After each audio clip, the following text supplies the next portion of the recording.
must begin by declaring that I do not have any relevant interest to declare. Noble Lords may think this is somewhat superfluous, but I do so because the BBC's Today programme, on the rare occasions it reports my remarks on climate policy, prefaces them with a health warning that Lord Lilley has interests in the oil and gas industry, as they did after my recent debate in the cost of climate policy. I presume they do so to discredit my views. There's one small problem. Sadly, I have no interests in any energy company.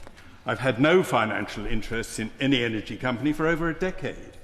And I've never had any interests in any energy company which would benefit from the policies I advocate in your Lordship's House. In the light of my experience, I was concerned that the noble Baroness Brown, who opened this debate, was asking for trouble in not recusing herself from chairing the committee during this report. Let me make it absolutely clear, I'm not impugning the integrity of the noble Baroness. Her views on net zero are well known. I'm certain she does not hold those views because of her financial interests. On the contrary, she holds those interests because they align with and inform her beliefs. But in my case, the BBC had to invent interests I do not have. In her case, the newspapers have already pointed out that as the interests she properly declared, Syria's Power Holdings, which aims to become the world's biggest source of green hydrogen, pays her £74,000 a year, and Ørsted, which stands to benefit if its surplus wind is used to generate hydrogen, pays her £40,000 per year. I have no problem with that. The House benefits from noble lords who've got active interests in business and industry, not least the very distinguished record of the noble Baroness Brown of Cambridge. But I wonder how the House would treat a critic of climate policy who declared that they received over £100,000 of payment from fossil fuel companies when they chaired a report advocating policies which benefit fossil fuel companies. All I ask is that those on both sides of the debate should accept the good faith of their critics and not, in particular, traduce the motives of those like me who want to take a cost-benefit analysis to these issues as paid shills or climate deniers. So let's get on to the report itself.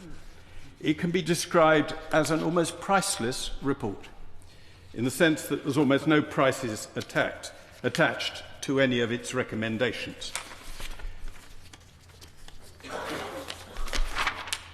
My only objective in this and the other debates on net zero policy is to establish the costs and benefits of the options being presented to us.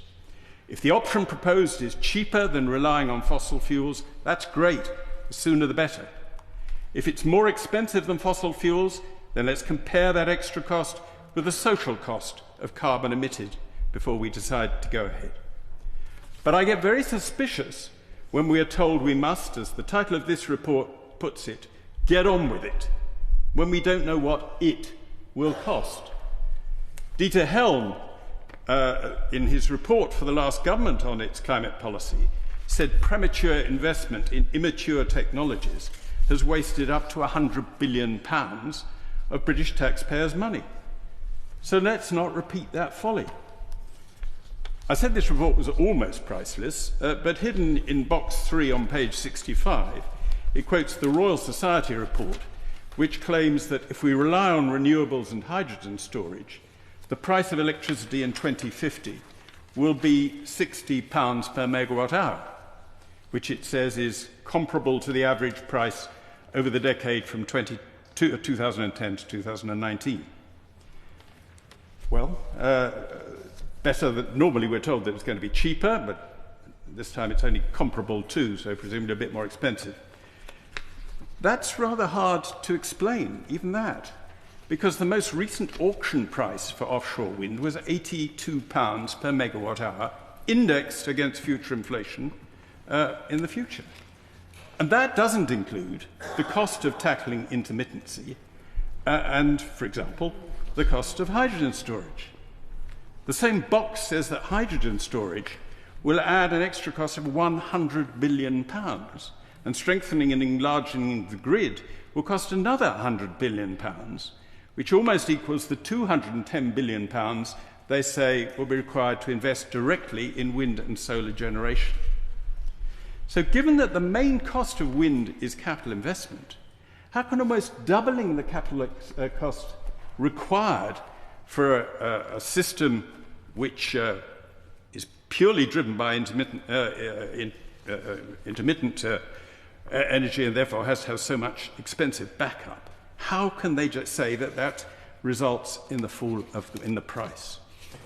I understand that the Royal Society and the committee are relying on barely credible reductions in costs at all aspects of the process.